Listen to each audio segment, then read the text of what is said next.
Assalamualaikum warahmatullahi wabarakatuh.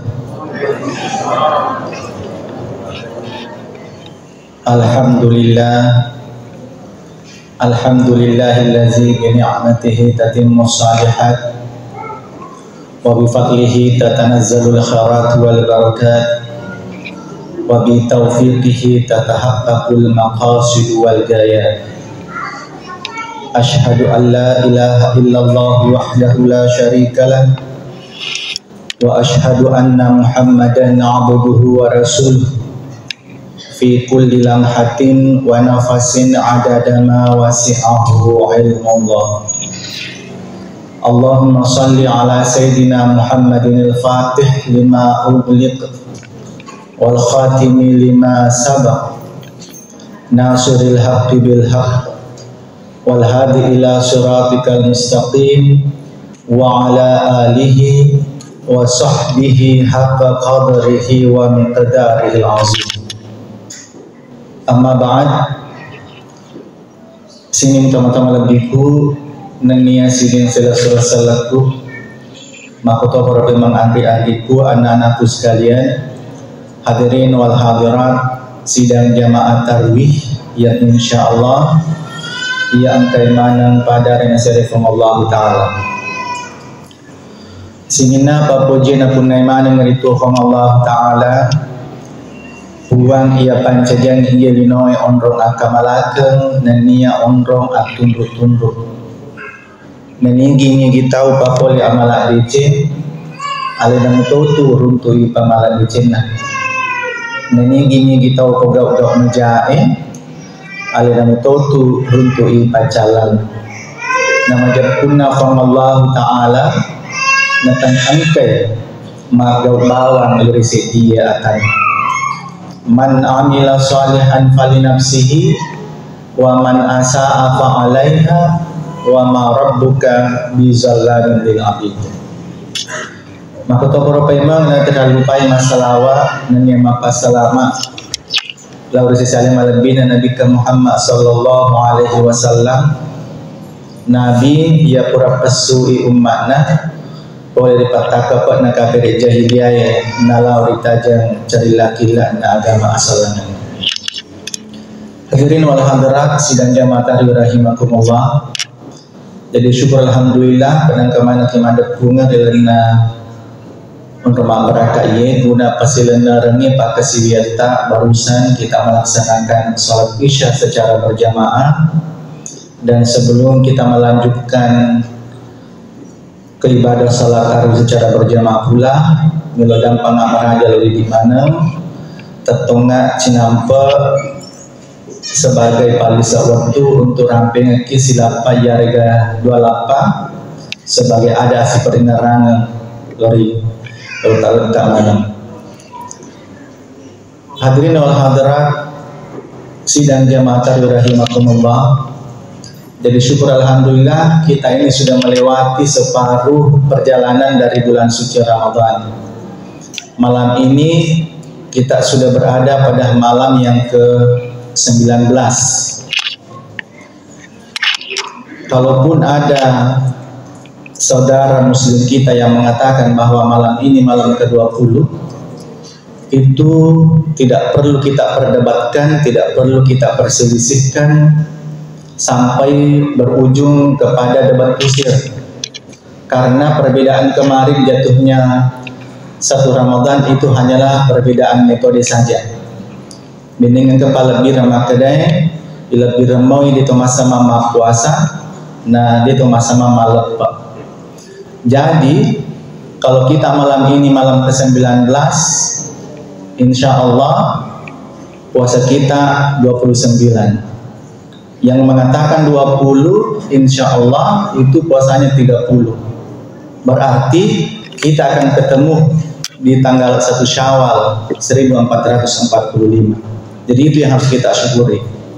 Jadi itulah indahnya agama kita, dan sebenarnya itu perbedaan bukan berarti mencederai ajaran agama kita, karena itu dibenarkan dalam ajaran agama kita. Seperti yang saya katakan tadi bahwa hanyalah perbedaan metode penentuan satu Ramadan kemarin. Hadirin wal hadirat sidang jamaah rahimakumullah. Ada 4 hal yang patut kita syukuri dipertemukannya kita bulan suci Ramadan ini tahun 1445 Hijriah. Yang pertama, Bapak Ibu sekalian, padang kamenemuki ipin rengen umur malampe. Kenapa saya memilih diksi kata ipin rengen dipinjamkan? Karena suatu saat kita akan kembali dipanggil oleh Allah Subhanahu wa Ta'ala. Tahun lalu kita masih bersama-sama saudara kita, keluarga kita, tetangga kita sholat tarawih di sini, bahkan sama-sama lebaran, akan tetapi ternyata tahun ini sudah tidak ada. Jadi kita yang diberikan atau dipinjamkan umur yang panjang, ada kesempatan untuk memaksimalkan ibadah kita tahun ini. Dan tahun 1446 akan datang itu belum tentu kita juga akan ketemu dengan bulan suci Ramadan ini. Kemudian yang kedua yang patut kita syukuri adalah adanya nikmat kesempatan. Ya. Ada orang yang diberikan umur yang panjang, akan tetapi tidak ada kesempatannya. Ada saudara kita di luar masih bergelut dengan pekerjaan rutinitasnya sampai malam ini, sehingga mungkin tidak maksimal ibadahnya pada malam hari.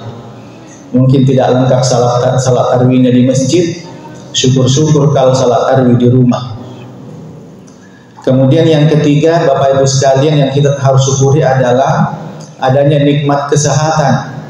Ya, padang kamenemuki ipin rengen tubuh mak japa sehingga wadiki joka masigi emak berjama. Kenapa?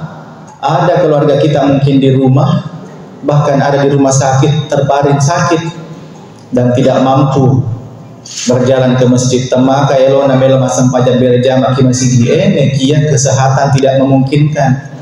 Ya, sama halnya tadi kesempatan. Ada saudara kita sebenarnya tidak sakit, akan tetapi mak jaga tu malasai, jadi tidak sempat juga. Yang keempat, Bapak Ibu sekalian, ini yang paling penting, yaitu adanya nikmat hidayah, nikmat iman. Namun ipindra ki umur malampe iliki kesempatan mega nenia ipindra ngatoki japa-japa nekia degaga aceningan ati jok masigi maka siwal reformullah taala. Jadi ini yang paling penting.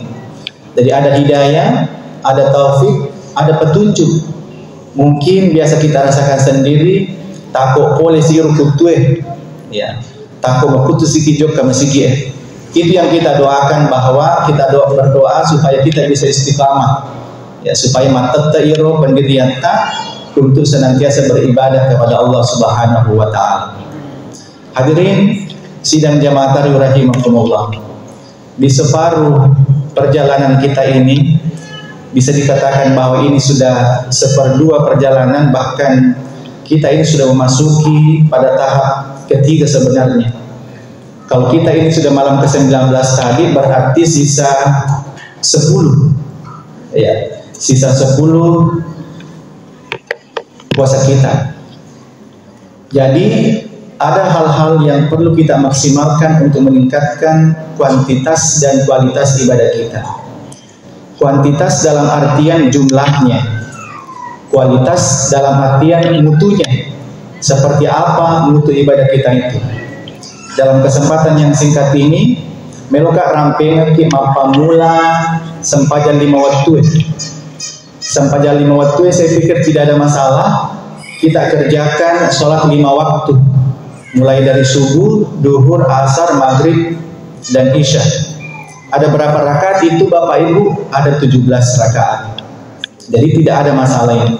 Dan ini wajib, tidak boleh kita tinggalkan.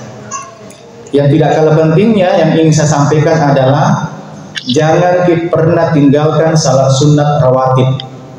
Apa itu salat sunat rawatib? Salat sunat pasepina sempaja perluih. Ya. Jadi ada 12 rakaat itu bahkan bisa ditambah. Kalaupun ditambah itu bisa dikatakan sebagai salat sunat mutlak. Ya. Saya ingin memulai dari salat subuh dulu. Salat subuh, salat sunat rawatibnya itu adalah 2 rakaat sebelum subuh. Bagaimana keutamaannya fadilah sholat sunat subuh, qabliyah subuh? Biasa dikatakan juga dengan sholat sunat fajar. As-sholatul fajri khairu minad dunya wal akhirah. Bapak Ibu sekalian, barang siapa yang melaksanakan sholat sunat fajar 2 rakaat saja sebelum subuh, itu lebih baik daripada dunia dan isinya sampai di akhirat. Apalagi sholat subuhnya Bapak Ibu. Jadi sholat sunatnya saja pokoknya si tongkok lino alabiran naile runtui, apalagi pesan pajak subuh nah ada menepa pesan pajak subuh. Inilah kaitannya dengan doa kita yang selalu kita baca. Rabbana atina fid dunya hasanah wa fil akhirati hasanah wa qina azabannar. Ini dikatakan doa sapu jagat katanya. Kalau ini doa yang selalu kita baca, iruntuk mana nih decenna dino, iruntuk toy decenna akhirat. Inilah kaitannya dengan sholat sunat qabliyah subuh tadi, sholat sunat rawatib tadi, sholat sunat fajar. Kemudian saya ingin tambahkan, ini doa Rabbana atina dan seterusnya ada ijazah dari Ade Guru Ki Haji Abdurrahman Ambok Dalek, Bapak Ibu sekalian. Ternyata ada cara-cara membacanya. Kita membacanya bukan membaca begitu saja, akan tetapi ketika kita membaca Rabbana atina fid dunya hasanah, lepaki cinampa tujuh nero, kemudian ya token niati aga perilot tarifullah taala. Kemudian kita lanjut, Rabbana atina fid dunya hasanah wa fil akhirati hasanah wa qina azabannar. Jadi itulah sekedar yang diajarkan oleh Adi Guru Ki Haji Abdurrahman Ambok Dalek, dan kita bisa praktekkan itu setiap hari, dan setiap selesai sholat insya Allah pasti kita melaksanakan atau membacakan itu. Jangan seperti ceritanya seorang bapak yang mempunyai 2 istri. Nama istri pertamanya adalah Hasanah, nama istri keduanya adalah Fatimah. Ketika suaminya Imam marah-marah itu istri keduanya Fatimah, kenapa Hasanah terus disebut? Akhirnya dia mengatakan wa fil akhirati Fatimah wa qina azabannar. Napas saya baca doa ini padahal bukan sambungannya. Hadirin wal hadirat sidang jamaah rahimahumullah. Ini masih ada kaitannya dengan salat sunat fajar Bapak Ibu sekalian. Sekalian saya sampaikan sebelum saya tutup dan melanjutkan subuh. Ada lagi ajarannya Ade Guru yang saya pernah dengar dan saya terima. Ketika kita melaksanakan sholat sunat fajar, ternyata ada surat tertentu yang dianjurkan untuk dibaca. Sebenarnya sembarang surat yang mana saja kita hafal. Apa itu Bapak Ibu? Ingin saya bagi kepada Bapak Ibu sekalian, mudah-mudahan ada berkahnya kepada kita semua, yaitu kita baca surah Alam Nashrah rakaat pertama, kemudian Alam Tara Kaifa pada rakaat kedua. Saya bertanya, apa manfaatnya itu? Versi pertama mengatakan, insya Allah kuna barakah kiyehe penguputa iye Alam Nashrah dengan Alam Tara Kaifa de to malasa-lasa, de to makilu-kilu napasiduntu sikit sampaja subuh pema. Itu versi yang kedua. Versi yang pertama. Versi yang kedua Bapak Ibu, ternyata ini yang banyak dipakai oleh orang tua kita. Katanya, dinasa nama padi utuna puturina baca ya Alam Nashrah siba Alam Tara Kaifa. Jadi kita tidak bisa bertanya kepada orang yang mengatakan apakah betul itu. Maksudnya praktekkan saja dan yakin, dan kita niatkan bahwa baca ya Alam Nashrah siba Alam Tara Kaifa di salat sunat fajar untuk kesehatan badan saya. Kan seperti itu. Versi yang lainnya adalah kita membaca Qul ya ayyuhal kafirun dengan Qul huwallahu ahad. Jadi tergantung kita. Jadi biasa itu memang ada berkahnya sama kita apabila kita langsung menerima dari ajaran Ade Guru. Hadirin wal hadirat sidang jamaah rahimakumullah. Demikian yang saya sampaikan pada acara Mataru ini, mudah-mudahan ada manfaatnya buat kita semua, terutama kepada diri pribadi saya sendiri. Lebih dan kurangnya mohon dimaafkan. Terima kasih banyak atas segala perhatian. Ahlul kalam, wallahu muwaffiq ila aqwamit thariq. Wassalamualaikum warahmatullahi wabarakatuh.